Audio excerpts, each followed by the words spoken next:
Hi, everybody, and welcome back to Don't Praise the Machine, the Survivor's Guide to the Cultural Apocalypse. Today, we're exploring the influence of the clip economy and how this massive volume of short-form content is the reason we all suddenly know Clavicular, Gymskin, or even Nick Fuentes. Now, several stories have been published on this topic in the last few weeks that have piqued my interest, each one of them pulling back the curtain on a new form of influence that few of us consuming short-form content are aware is actually driving all of our attention. This week, a podcast from The Atlantic by Charlie Warzel, aptly titled The Rise of the Clip Economy, explored how virality has been incentivized and industrialized, where streamers are paying teenagers thousands of dollars a month to grind out thousands of clips and post them across an ungodly amount of social media accounts. It's a world where the clip isn't just a highlight anymore. The clip has become the product, and context is dead.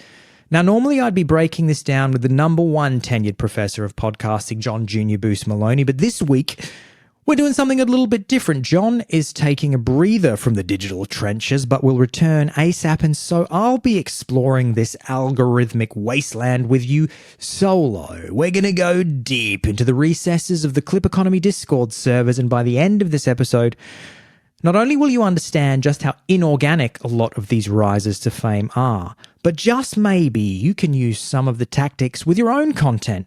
I know that after learning all of this, I'm ready to start conscripting fighting age men for the DPTM Clip Army. Let's get started.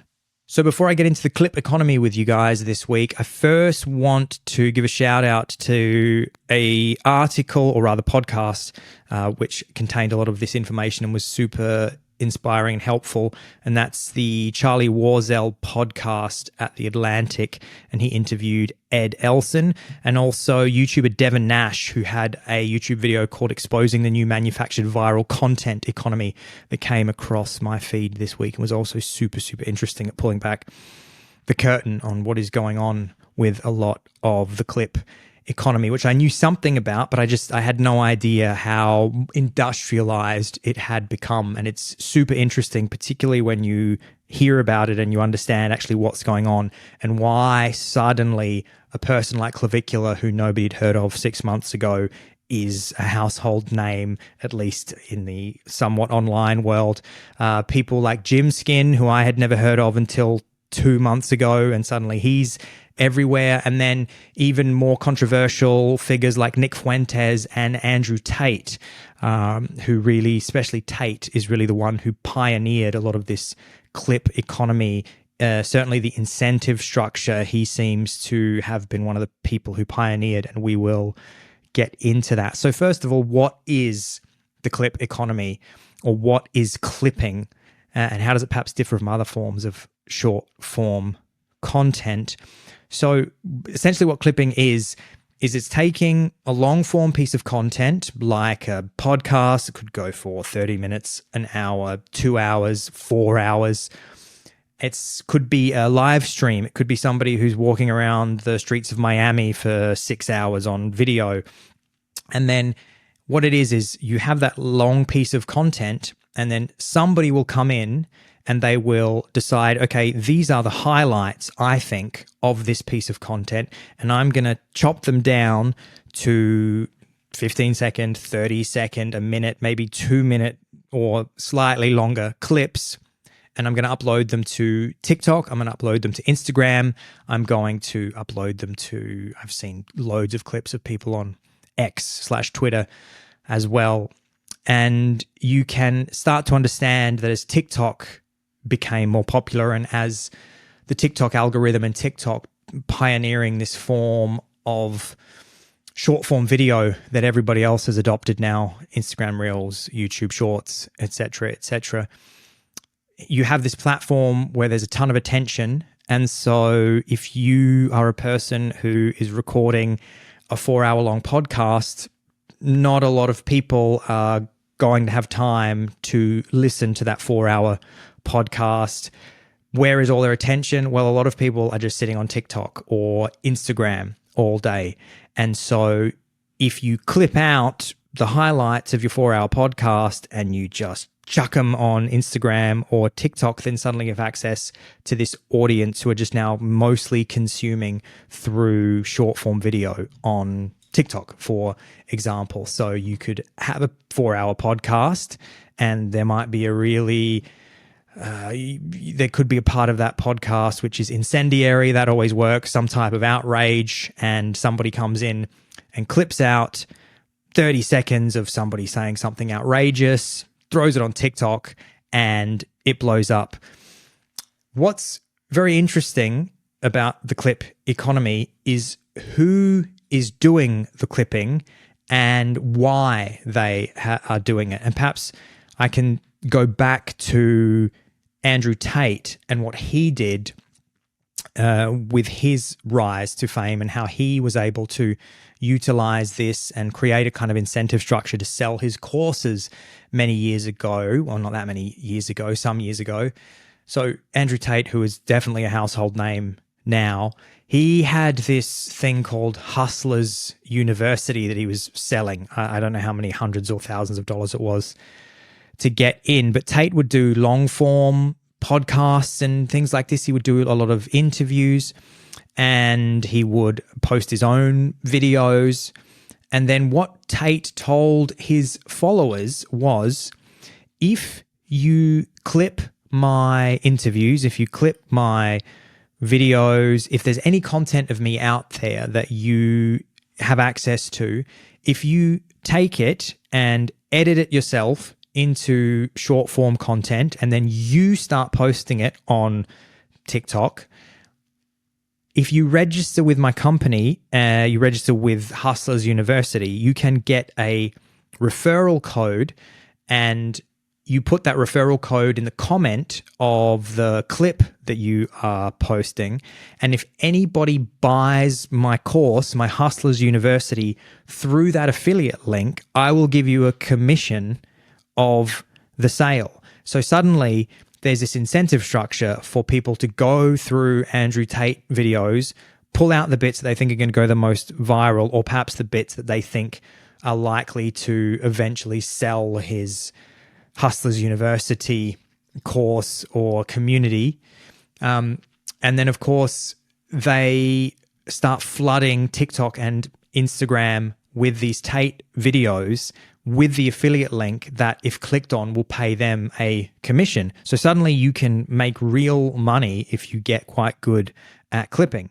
So Tate does that. And I mean, not only does it put money in his pocket, but it floods social media with videos of him, because suddenly there's an army of people out there who are financially incentivized to flood the internet with clips of Andrew Tate. And everybody in the creator economy, everybody in the attention economy noticed this and thought, okay, this works. I can do this as well. And so I think that a lot of this started off somewhat ad hoc. So it wasn't necessarily official, but you would have a kick streamer, for example, and the kick streamer would communicate to his audience, okay, hey, you guys, if you clip me up, I'm going to do a 4-hour, 5-hour, 6-hour, 12-hour kick stream of me gaming, or me on the streets of a city walking around, or me in my Cybertruck. And if you clip something out of my live stream and it gets views, I will pay you X amount of dollars per amount of views that it gets. So if you're a young kid and you are watching a particular streamer, you suddenly think to yourself, amazing, I can make real money suddenly from this streamer that I am watching. And so you go out and you just jump onto your computer and start clipping up the bits that you think are going to go viral, and then you're just dumping them across a multitude of accounts on TikTok and Instagram. And so also you can see what's happening now is that in the previous days, like pre-Tate, if you wanted social media clips out there of you, you were typically posting them from your own account. Sure, there might be a handful of fan accounts, but you would be the one posting clips of your own show.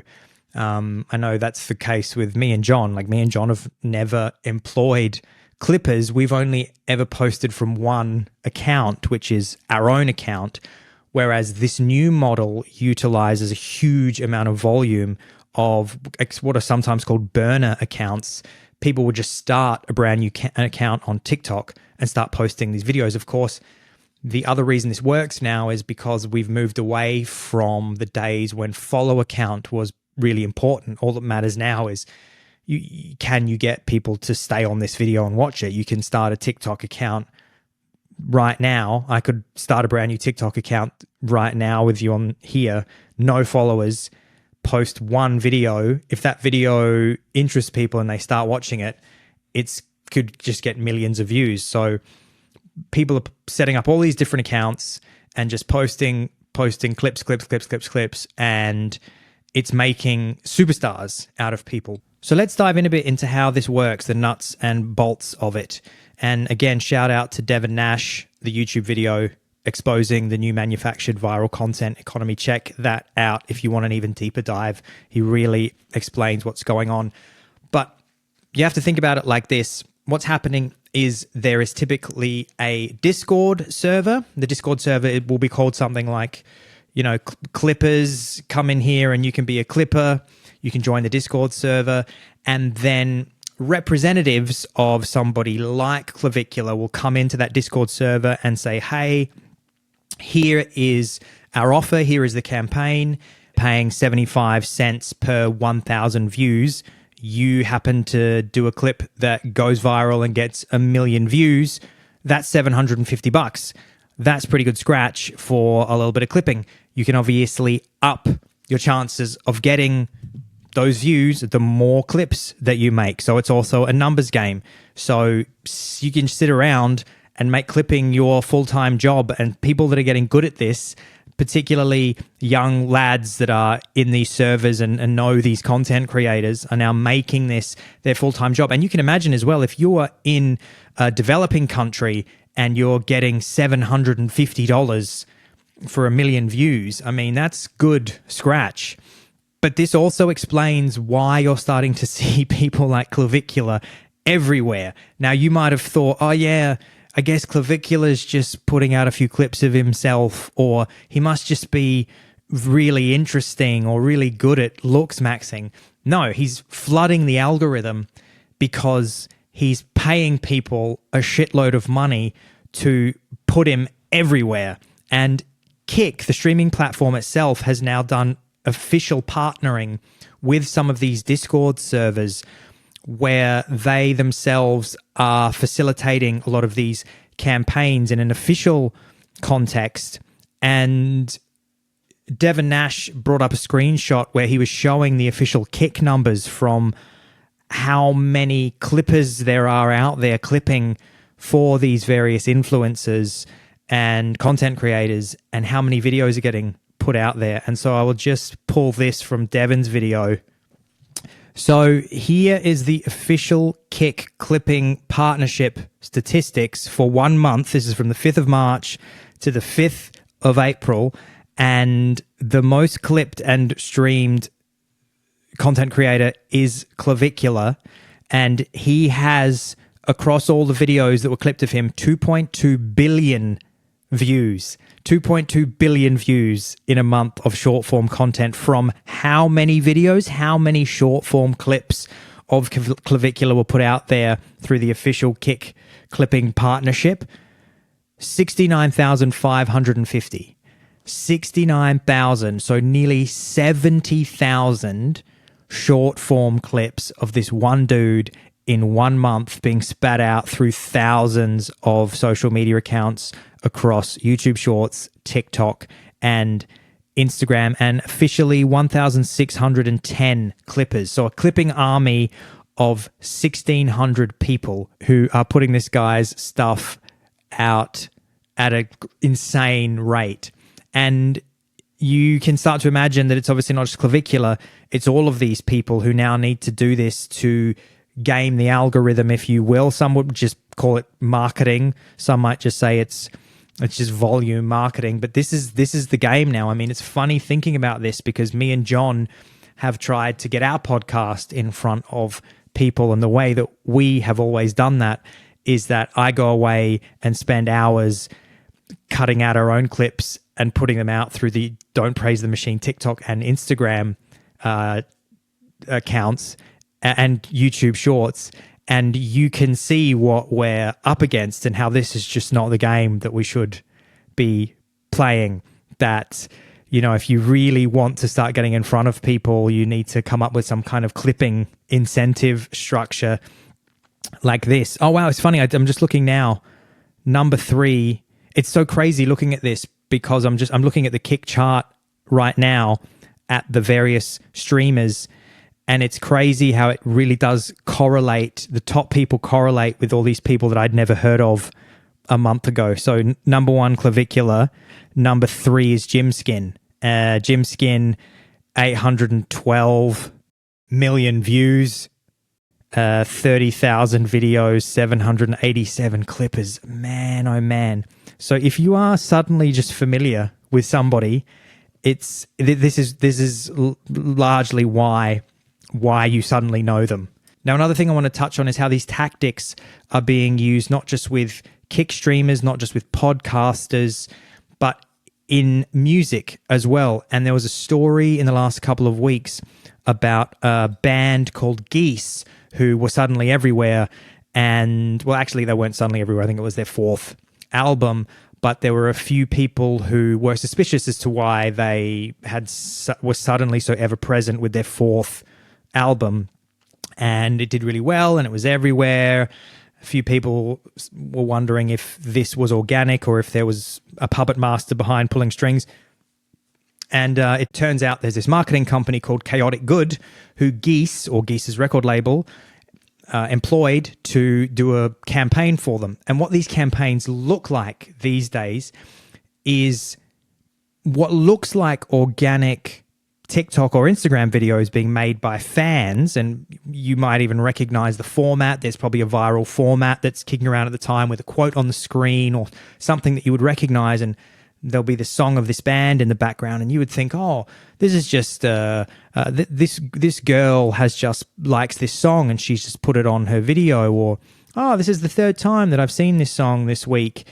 This person's put it on their video. They must have heard it and thought this would be a good video for my day in the life, get ready with me video or something like that. And it turns out that Chaotic Good, what they're doing is they're basically, and they admit this themselves, you know, respect to them for doing this. They did a talk at South by Southwest with Billboard magazine, and they called it, I forget what they called it. It's something like manufactured virality. But basically, they have also an army of paid content creators probably around the world, and they admitted that they have like lots and lots of different phones in either in their company or in companies whose services they engage.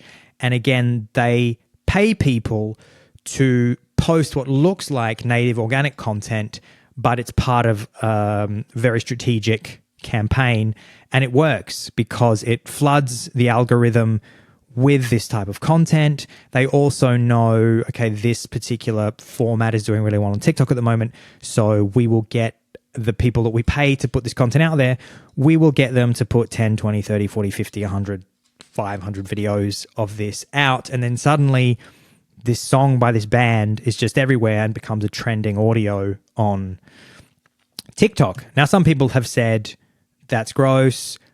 I had no idea that I was being manipulated like that. Other people are saying the music industry has always been like this. It's just the newest form of marketing. I'm not entirely sure where I stand on it. What I do think is good to know is that that is what's happening. So that if you are seeing something on TikTok over and over and over again, be it a song or a content creator, and perhaps your initial thought is this must be interesting or good, that you should at least be aware that this is now how the game is being played. And you can perhaps step back for a second and go, oh, do I really enjoy this? And look, maybe you do. Maybe you love Geese and it doesn't matter that they paid this Chaotic Good company to do this manufactured virality campaign for them.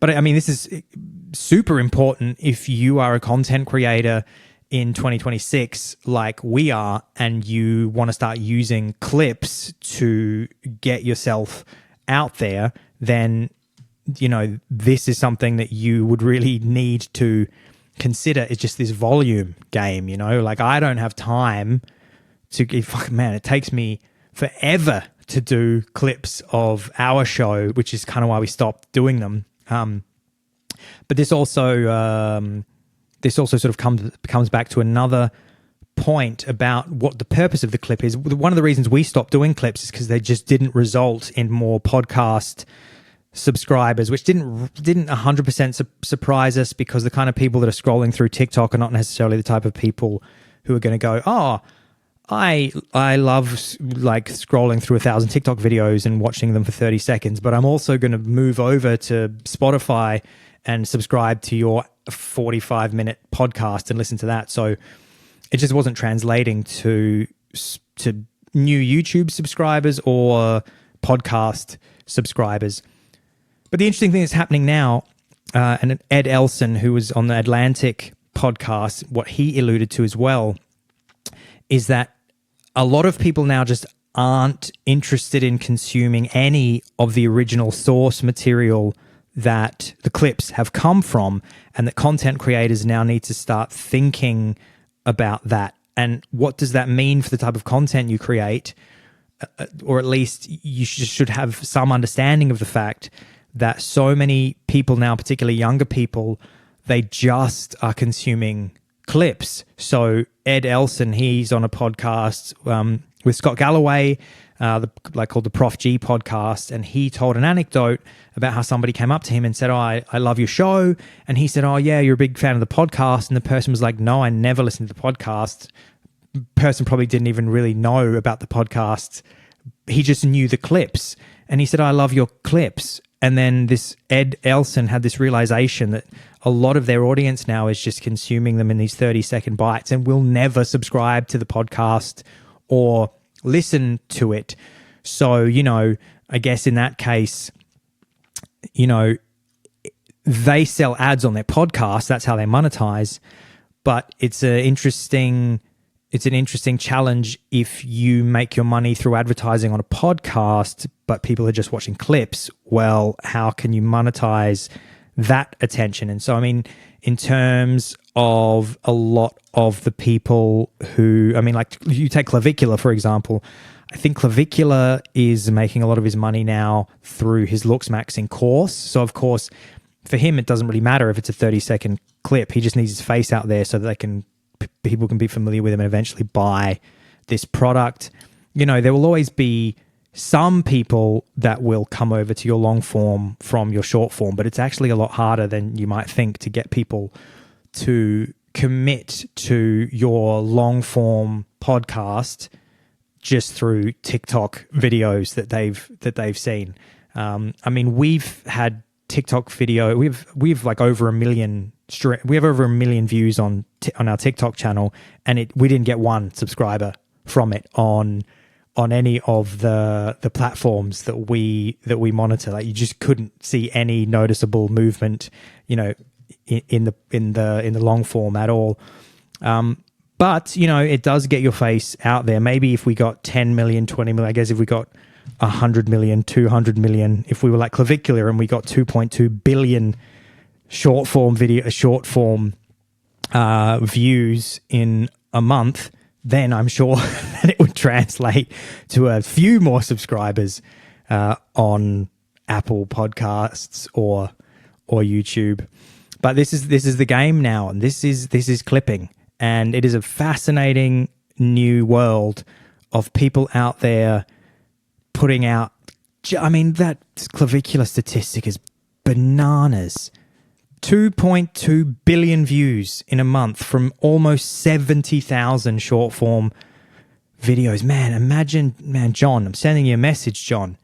I'm asking you, if we had 70,000 short form videos that we could just put out a month, man, I reckon this podcast could get a couple more subscribers. Anyway, that has been the clipping episode with me, Alexander Holland. And I'm asking you out there, Don't Praisers, if you're interested in clipping up our show, get in touch and we can come up with a deal. If you want to partner with us, we can come up with a CPM per 1,000 views.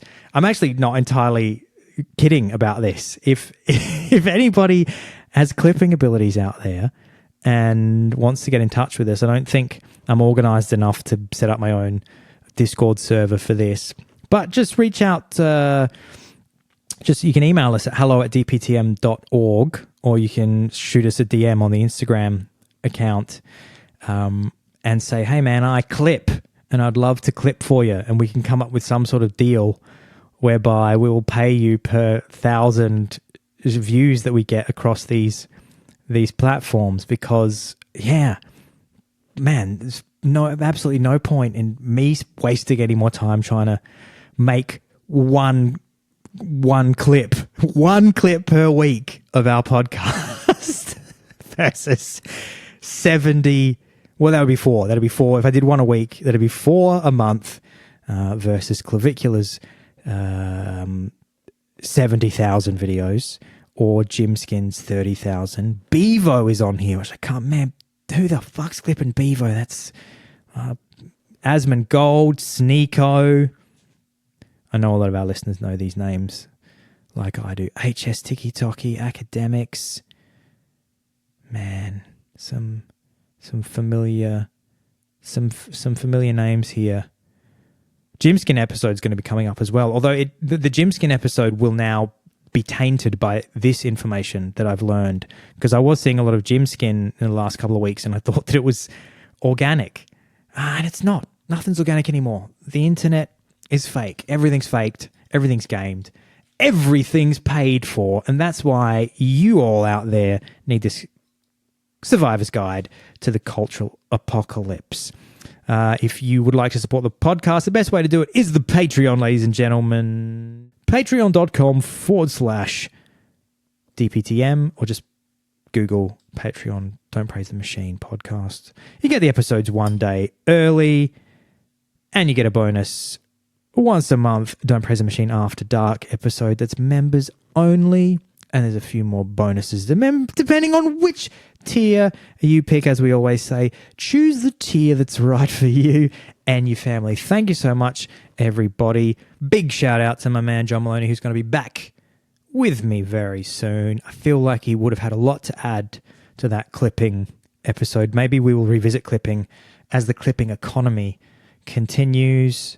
Get in touch with us, please. Please clip us up, somebody. And we can't wait to see you next week at the podcast.